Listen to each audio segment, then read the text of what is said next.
Yo, what is going on, everyone? My name is Nick, or the Notorious Fantasy, and in today's video, we're going to be talking about my week number 8 wide receiver start or sit decisions for fantasy football in 2021. Inside today's video, we're going to be going in depth into every single matchup from Thursday Night Football all the way until Monday Night Football, and I'll be telling you guys whether I believe you should start or sit the wide receivers in every single matchup. But before we can get on into things, I would like to ask, if you are new to the channel and you do end up enjoying today's video, to please make sure to hit that subscribe button down below. Not only is it free, I put out content every single day to help you guys win your 2021 Fantasy Football Championship. And while you're down there, whether you are new to the channel or not, please make sure to hit that like button down below to help boost this video up the algorithm so that more beautiful people like yourself can see today's video. I'd also like to ask if you guys are on Twitter and would like to follow me on there to please do so at NotoriousFNTSY. So without further ado, let's get into my week number 8 wide receiver start or sit decisions. We begin with Thursday Night Football with the Green Bay Packers at the Arizona Cardinals, and in this game, we are dealing with a bunch of players on COVID IR on the Green Bay Packers.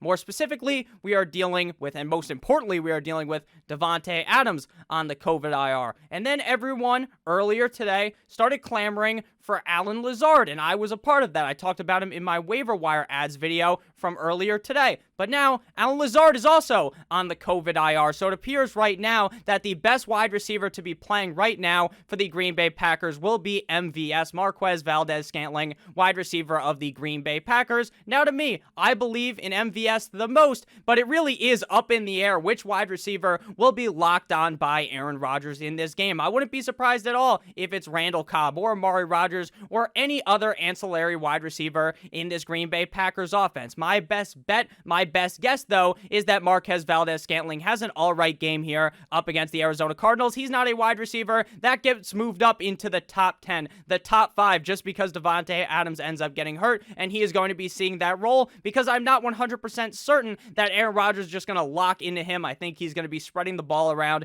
a decent amount, but in what should be a high-scoring game, I like MVS as a start in this matchup for the Arizona Cardinals. You're definitely starting DeAndre Hopkins to play him in every single game. He played quite well last week in his revenge game up against the Houston Texans. I'm not too sure how much revenge is in DeAndre Hopkins' mind because he left to go to the Arizona Cardinals, which is a way better situation to be in than the Houston Texans. So maybe it was like a thank you game, a reunition, if that's the correct word. The reuniting is the correct word that I was looking for there between the player and the team. But at the end of the day, DeAndre Hopkins looked good last week. The man looks good every single fucking week, so I expect him to have a solid showing up against the Green Bay Packers. And then outside of DeAndre Hopkins is where things start to get a little bit dicey. It's a lot like the Green Bay Packers, where when Davante Adams is healthy, you kind of want to start one of those other pieces on the team. You might want to start that Allen Lazard. You might want to start that Randall Cobb, that MVS, but you never really know week in and week out who that outside guy is going to be. Now, more recently, it has been Christian Kirk, who has looked pretty solid throughout the last couple of games, but last week he was going up against the Texans. So who's going to look bad up against the Texans defense? Not many wide receivers, right, as long as they are targeted. I think Christian Kirk would be the best bet, though, to be the second most valuable wide receiver on the Arizona Cardinals, so he will be listed as a start for me in this Thursday Night Football game. I will be sitting down Randall Cobb. I'll be sitting down A.J. Green as well as Rondell Moore. But again, it really is kind of a guess, a huge guess between who's going to be the number 2 wide receiver in targets for the Arizona Cardinals. Wouldn't be surprised if it's A.J. Green, but I will call for Christian Kirk because I do believe that Christian Kirk has genuine game-breaking potential with how fast he is, with how they could hit him deep down the field. It would not be surprising at all if he had a 2-touchdown performance up against the Green Bay Packers. Next up, we move to the Sunday slate of games, beginning with the Cincinnati Bengals at the Jumbo Jets, and this game is going to be an evisceration of that Jets defense. The Jets offense is going to look like complete and utter dog shit. The Bengals defense has looked relatively solid recently. The Jets are going to be without Zach Wilson, and it seems like they're going to be going with Mike White in this game, but maybe not because they signed Joe Flacco, Cool Joe, the elite one Joe Flacco, Super Bowl winner Joe Flacco. So maybe Joe Flacco plays. In reality, who gives a fuck, right? The wide receiver core here for the Jets have been absolutely destroyed by the fact that Zach Wilson isn't playing, and Zach Wilson wasn't even all that good, but he was good enough to throw the ball to these guys. I'm just not too confident that whether it's Mike White or whether it's Joe Flacco, that's going to be able to happen, so I'm not starting any of the Jets wide receivers in this matchup. Ja'Marr Chase is a must-start wide receiver week in and week out. This guy is just so amazing. Everyone, including myself, was basically dancing on the grave of Ja'Marr Chase before the season even begun, because it seems like in preseason, this guy can't catch the ball. In training camp, there's so much noise about how, hey, this guy stinks. It's going to take some time for him to get good, and he comes out the gate hot, and he hasn't cooled off. This man is on fire. Ja'Marr Chase is going to have a huge showing this week up against a bad Jets defense. For the other Bengals, between T. Higgins and Tyler Boyd, it is kind of dicey. I do believe that T. Higgins is the clear number 2 wide out there. He looked relatively solid last week in that matchup up against the Baltimore Ravens. I believe as he gets more healthy, he will look a lot better in this game up against the Jets, though. You don't have to be 100% to have a huge game up against the Jumbo Jets, so I like T. Higgins in this game. And when all 3 of the big wide receivers are healthy here, Ja'Marr Chase, T. Higgins, and Tyler Boyd, it just seems like Boyd is going to be the outcast in that case, and that will make him a sit for me in my lineups. Next up, we got the Titans, the Tennessee Titans at the Indianapolis Colts, and in this one, Julio Jones will be listed as a start, but at this point, he is like one of those guys that's just completely bottom of the barrel. If you have any other options that are listed as starters in this video, you probably want to play them over Julio Jones, because while Julio Jones hasn't looked bad, it just appears that he's not 100% healthy, and it also would appear that the Titans could just jam the ball down the throat of the Indianapolis Colts defense and run out of here with a win. The Tennessee Titans have completely, like, fucking shape-shifted from the beginning of the season. Do you guys remember in week number 1 when they got bent over a table by the Arizona Cardinals, and then things have just gone swimmingly as of recently, beating the Buffalo Bills, beating last week the Kansas City Chiefs? This could be a demolishment of the Indianapolis Colts defense here. I expect A.J. Brown to have a very big game. A.J. Brown finally had his breakout game last week up against the Kansas City Chiefs. He actually played pretty solid up against the Buffalo Bills, but that was his true, really big game of the season after being pretty much a huge disappointment up to that point. This week, going up against the Indianapolis Colts, I expect a solid showing from him. So again, with Julio Jones, he's listed as a start, but again, he is kind of one of those bottom of the barrel guys. I wouldn't be surprised if he got it going, because Julio Jones is still one of the better wide receivers talent-wise in the NFL. It just seems like this offense isn't necessarily catered towards him. For the Indianapolis Colts, Michael Pittman is a start every single week. I don't think T.Y. Hilton will be playing in this game. Michael Pittman is just on fire when T.Y. Hilton doesn't play. It's very clear that Michael Pittman is the number 1 wide receiver on the Indianapolis Colts, and I expect him to be peppered with targets up against the Tennessee Titans. For the other Indianapolis Colts wide receivers, Zach Pascal will be a sit for me. I understand that the Tennessee Titans defense isn't all that amazing up against the pass, but I just don't really feel comfortable starting him at this point in the season. Next up, we got the LA Rams at the Houston Texans, but before we get into this game, I would like to ask, if you have ended up enjoying thus far, to please make sure to hit that subscribe button down below if you have ended up enjoying, and while you're down there, make sure to leave a like on today's video as well. It would help me out a ton. So Rams at the Houston Texans. In this one, it's a fucking no-brainer. You're going to be starting Cooper Kupp every single week. Cooper Kupp just takes these defenses, he takes his pants off, and just lays a hefty dump on the chest of every single defense. Last week, up against the Detroit Lions, he beat those men down. It was like a 10-on-1 fight, but it's just 10 copies of Cooper Kupp beating the fuck out of the Detroit Lions defense. This week, he gets the Houston Texans. This may be yet another massacre game for Cooper Kupp. Expect a huge spot yet again, just like you should expect every single week. Robert Woods looked pretty solid last game as well up against the Detroit Lions. Now, who's going to look bad up against the Detroit Lions? Probably nobody, but Robert Woods is going up against the Texans this week. And again, how much better is the Texans defense than the Lions defense? Not by much, right? Maybe the Lions defense, because Dan Campbell is just so awesome like that. Maybe while they aren't the most talented group, maybe Dan Campbell fires them up and they play better. I don't see too much firing up of the Houston Texans defense in this game, I'll tell you that much. So expect Robert Woods to have another solid week. The other Rams wide receivers, Van Jefferson and friends. I understand that Van Jefferson played solid last week. I actually called for that. Very nice on my end, but I don't really expect that week in and week out. So I will lean with Robert Woods in this matchup. Think he will have a solid game. Brandon Cooks going up against the Rams. Very very worrisome, but it appears that Tyrod Taylor is going to be the starting quarterback in this matchup, which at least gives me a little bit more confidence than when it was Davis Mills for the Houston Texans. Brandon Cooks is not some guy that I'm overwhelmingly excited to start this week, but he will be listed as a starter. I'm sitting down Van Jefferson, like I said, and outside of Brandon Cooks, there are really no notable wide receivers on the Houston Texans. Nico Collins, Danny Amendola. Come on, there's really no other fantasy assets for them. Next up, we got the Pittsburgh Steelers at the Cleveland Browns, an AFC North matchup. Did anyone see the clip of Mike Tomlin? Someone asked Mike Tomlin today. I don't know the name of the guy who asked him a question in his press conference, and they were like, hey, do you think you want to maybe go to USC and coach there? And he's like, he basically just had like those, have you ever seen that meme where it's like the lasers coming out of his eyes? He basically used his laser eyes to shoot at the interviewer because he just shut that guy down completely. He's like, are you fucking stupid? This is one of the best jobs ever in football as the Pittsburgh Steelers head coach. Why would I ever go coach at college? You could give me a blank check. Let me fill out the number. I'm still not fucking leaving. He's like Jordan Belfort. I'm not fucking leaving in Wolf of Wall Street. That's basically what Mike Tomlin was saying, and it was just a hilarious clip. So if you guys haven't seen that, watch all of this video first, because this video is just an absolute masterpiece, fucking Picasso level painting here, but you should watch that after. It's pretty funny. So the Pittsburgh Steelers at the Cleveland Browns. This one, I'm firing up Deontay Johnson and Chase Claypool. Deontay Johnson, he's a play every single week. Even when the bad Big Ben appears, when Big Ben plays like shit, it doesn't matter, because even when he's off, Deontay Johnson is just getting peppered, Salt Bay style, with targets. He's just getting force-fed the ball, and it seems like even when it's inaccurately going to the other wide receivers,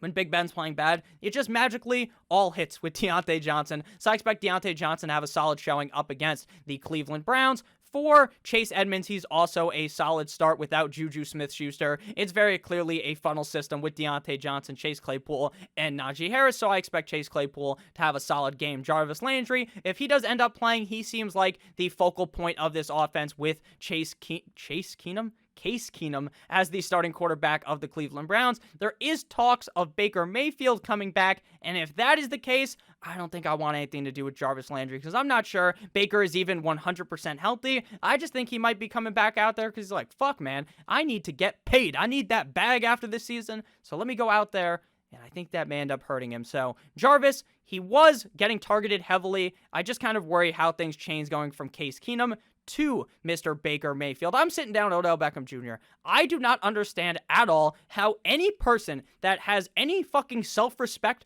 for what they do in fantasy football will go out here and tell you to start Odell Beckham Jr. I don't know. I just don't know. I would never tell you. I'm not going to tell you to start Odell. Odell fucking sucks, guys. And there is no way to sugarcoat this. There's no way to wrap this all up nice in a gift wrap and tell you guys, oh, there's all these problems with Odell Beckham Jr. The problem with Odell Beckham Jr. is that Odell Beckham Jr. fucking stinks at football. And another issue here is maybe if he was be able to escape the Cleveland Browns, right? Maybe he goes to a more pass-heavy team, then maybe he just miraculously becomes that guy that he was in New York before he hopped on that boat and took that picture that ultimately sent the demise to the Giants, sent the demise to Odell Beckham Jr. I genuinely do not understand why he stinks so bad. He barely, even when he gets targeted, right? Because this is a run-heavy system, so you're not going to expect Odell to be seeing the ball a bunch. So when he doesn't see the ball a lot, that makes some sense, right? That's why Odell's not playing well. But then when Odell is playing, he gets the ball, he's dropping the ball. He gets the ball, he gets hurt. Why would you ever play Odell up against the Steelers? I do not understand it at all.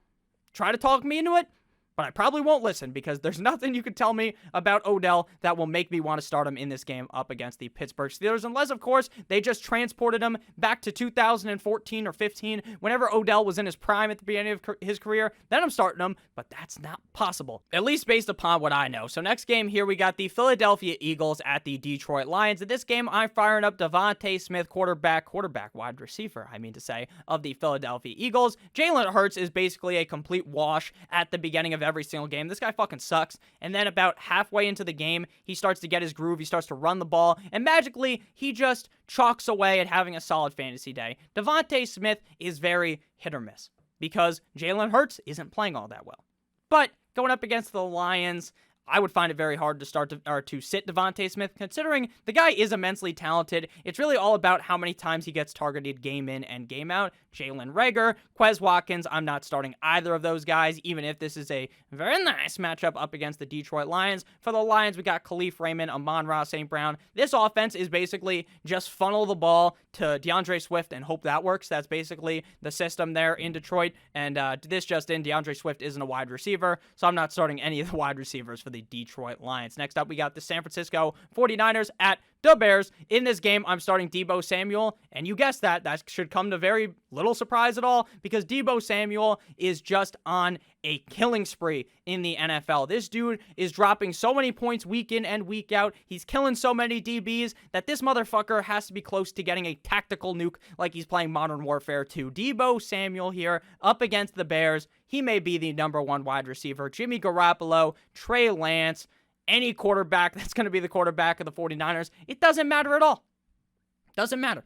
It really doesn't, because Deebo Samuel is the clear number one wide receiver. They have Brandon Ayuk, and every week people will try to talk themselves back into Brandon Ayuk. They will try to do this mental gymnastics into thinking, you know what, now that Brandon Ayuk has had so many bad games, maybe Kyle Shanahan will give him the ball. We all thought that this man escaped the doghouse, but he merely just poked his fucking head out of there, and he is still stuck in the doghouse. Brandon Ayuk is a semblance of what he was last year, not because he's bad, but because he is not given the football, he's not given the rock. Do not start Brandon Ayuk. But that makes me even more comfortable starting Deebo Samuel, because I know the role he has in this offense week in and week out. For the Bears, last week I tried to do that same mental gymnastics. I tried to talk myself into starting Allen Robinson, and it was such a fucking stupid decision. You can't start Allen Robinson. The Bears offense sucks complete and utter donkey cock, and it's not even close. Justin Fields is crying on the sideline. Wham, wham, wham. Shut the fuck up, Justin Fields, all right? And make a goddamn play. I understand that everything's against you. Matt Nagy stinks. But make a play. Make a play. Everyone is unanimously just coddling this guy. Meanwhile, my man Tua Tagovailoa's throwing fucking dimes like he's, what's that guy's name? Trace McSorley. Throw it on a dime like I ain't even trying. Tua's doing that. He's having a solid game. Justin Fields goes, what does he have? Like 7,000 fumbles in that game up against the Bucs. He throws 3 interceptions. And everyone's putting the fucking binky in his mouth saying, oh man, I'm so sorry, Justin Fields. Like, it's not your fault. They're just bubble wrapping the guy. What the fuck? Like, I understand that this is a rant and you guys don't watch these videos for the rants. Maybe you do. But at the end of the day, Justin Fields, he's going to be fine, right? He's not a bad quarterback. But all I'm saying is that everyone's just coddling this guy. They're sucking this man off for no reason. For no reason. Allen Robinson, and I don't even think it's Justin Fields' fault that Allen Robinson is bad. It's basically just the coaching. But again, now I sound like the people that are just making it, oh, it's okay, Justin. Don't worry, Justin. It's not your fault. When in reality, some of it is Justin's fault, but as a whole, we all understand that the coaching here in Chicago is just so bad. But guys, guess what? Mr. Matt Nagy has COVID, so maybe it is the Allen Robinson week. Maybe I'm going to do the fucking do-si-do in my brain to talk myself into starting Allen Robinson, but I will make a mental note. Do not talk yourself into starting Allen Robinson, and I don't want you guys to talk yourself into starting him as well. Darnell, here comes the Mooney, is a sit as well. This Bears offense fucking sucks. Next up, we got the Carolina Panthers at the Atlanta Falcons. The Falcons, who just stomped on my dreams of being happy on Sunday. They ruined it all. They beat the Dolphins. Made me very sad. It was sad, genuinely. I hate watching the Dolphins lose. The Falcons, though, their offense looks pretty solid. Going up against the Carolina Panthers. The Panthers just got spanked, absolutely shellacked by the New York Football Giants, so wouldn't be surprised if the Falcons had a solid showing here. Calvin Ridley, he's a start every single week, even if he hasn't really lived up to those sky-high expectations as well as many put on him in the offseason. Russell Gage, he's also one of those bottom-of-the-barrel guys where I'm willing to start him, but in most scenarios, probably not. He is the clear number 2 wide receiver there, but all of that gets washed away if Kyle Pitts has a humongous showing, or if Cordero Patterson or Calvin Ridley actually decides to fucking show up to play. For once, DJ Moore, this guy's a weekly starter. Didn't have all that great of a game last week, but again, that's because Sam Darnold played like dog shit, and then they bench Sam Darnold, and then we see, what is the backup's name? The guy who played in the XFL. Name's escaping me. I apologize. He comes into the game. That's not going to happen again, probably. I just hope Sam Darnold figures it out. Seems like It's almost the trade deadline. Maybe Deshaun Watson's going to get traded to the Panthers. Maybe. Might be going to the Dolphins. Might be going to the Broncos. Pretty up in the air. Let me know down below in the comment section if you made it this far. You made it through my aggravated rant about Justin Fields. That is kind of a joke, but also pretty serious at the exact same time. Let me know. Do you guys think Deshaun Watson is going to any of these teams? Or do you think he's just stuck in Houston? Let me know. So, DJ Moore, he's a start. But man, oh man, things are starting to look a little bit more grim for DJ Moore. Robbie Anderson, that dude might get 50 targets in the next game and he'll have 3 catches. That guy, I don't get it though, like, right? Wouldn't you think that going from the Jets to the Panthers, where Sam Darnold and Robbie Anderson did that, they would have some connection? They would have just some type of a connection, because that's just not the case at all. Very, very weird in my opinion. Next up, we got my Dolphins at the Buffalo Bills. This game, the Dolphins may genuinely lose by 72. And I'm not even kidding. The Dolphins suck. Brian Flores needs to be fired. Someone needs to be held accountable. Chris Greer needs to be fired. So many people need to be fired. This fucking team stinks. Tua looks good, though. So does Jalen Waddle. So does Mike Gesicki, but that's about it. Start Jalen Waddle.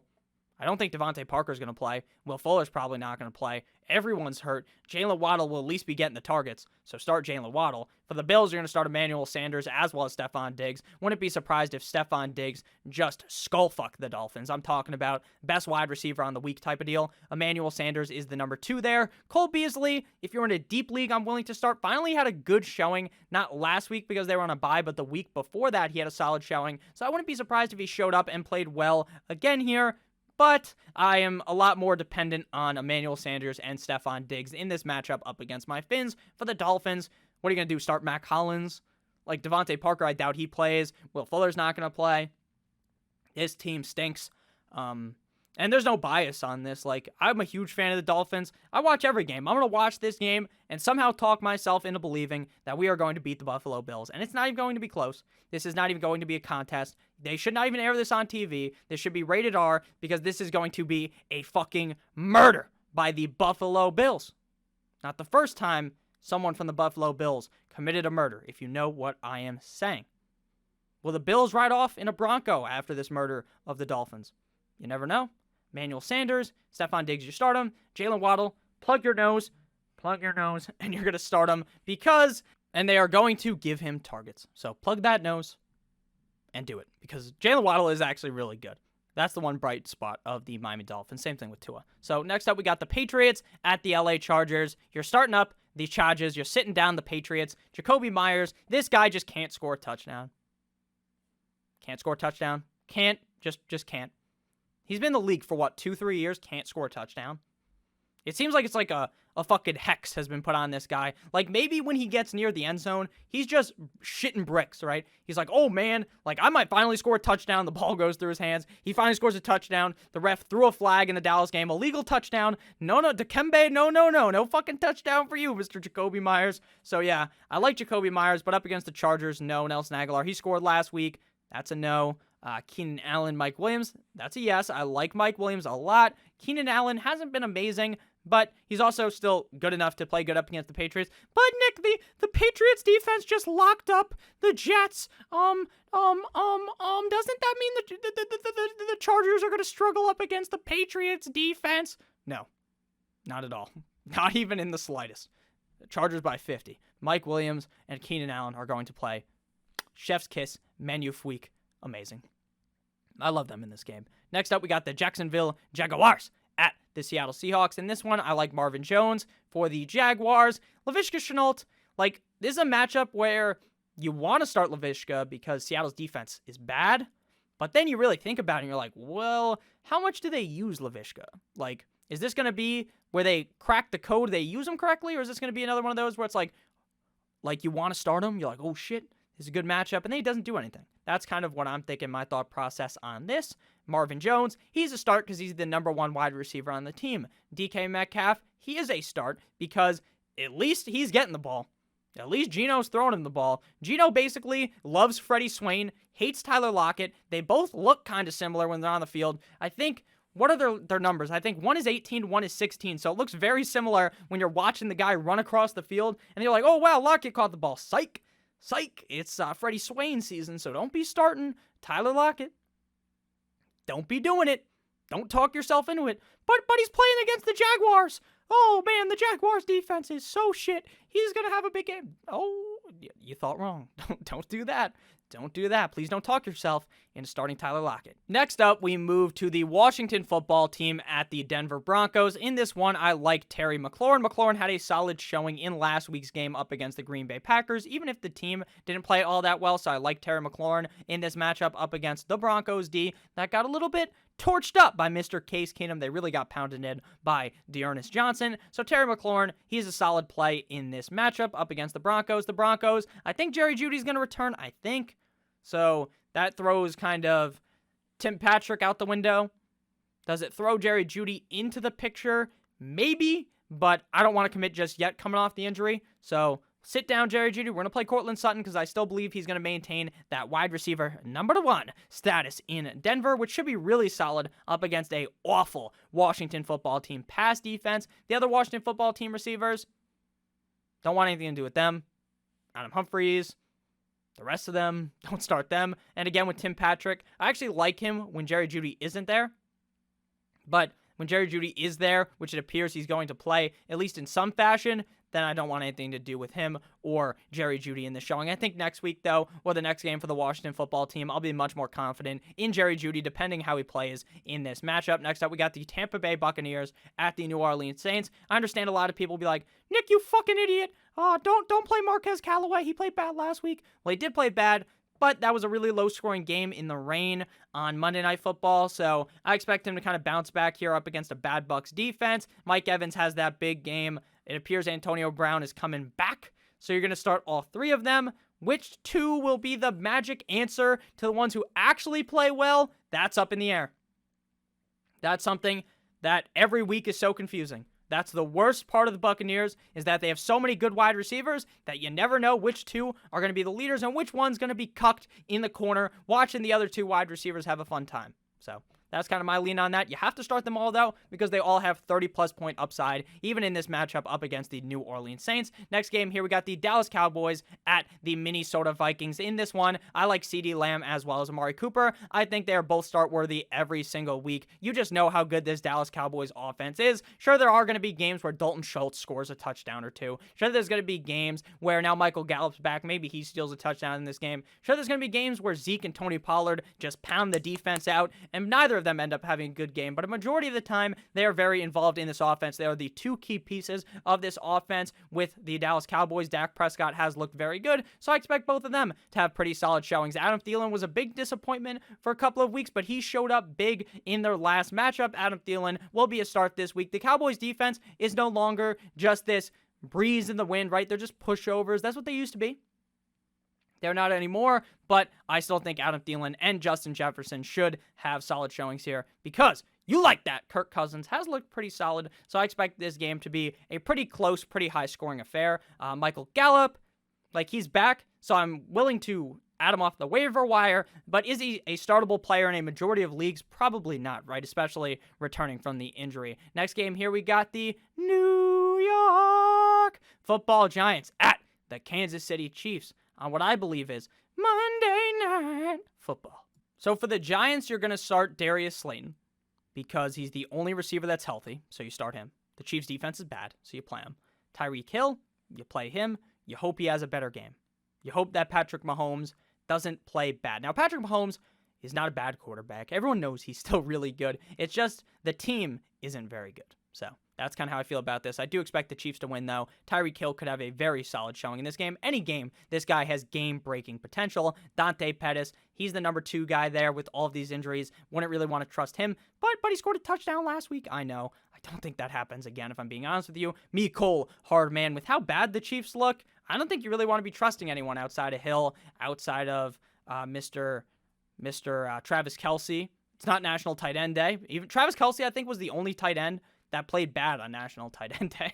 So with that said, though, I am starting Tyreek Hill pretty confidently up against the Giants, and I don't want to be touching any of these other options for the Giants or for the Chiefs besides the number one guy on each team. Thank you guys all so much for watching. If you did end up enjoying, make sure to hit that subscribe button down below, as well as hitting that like button. I would appreciate it a ton, and it helps me out a ton. So thank you guys all so much for watching. I apologize for the rant, but not really. It was a fun time. I love you guys so much. Thank you guys for all the support. 19,000 fucking subscribers. It's amazing. It's beautiful. And guess what? It's not on me. It's all on you, because you guys watch the videos. You like the videos. You hit the subscribe button. Maybe you even tell your friends. And that's amazing. I really appreciate it. I love you guys more than you will ever know. Thank you guys for everything. Have a great rest of your guys' day. And as always, good boy.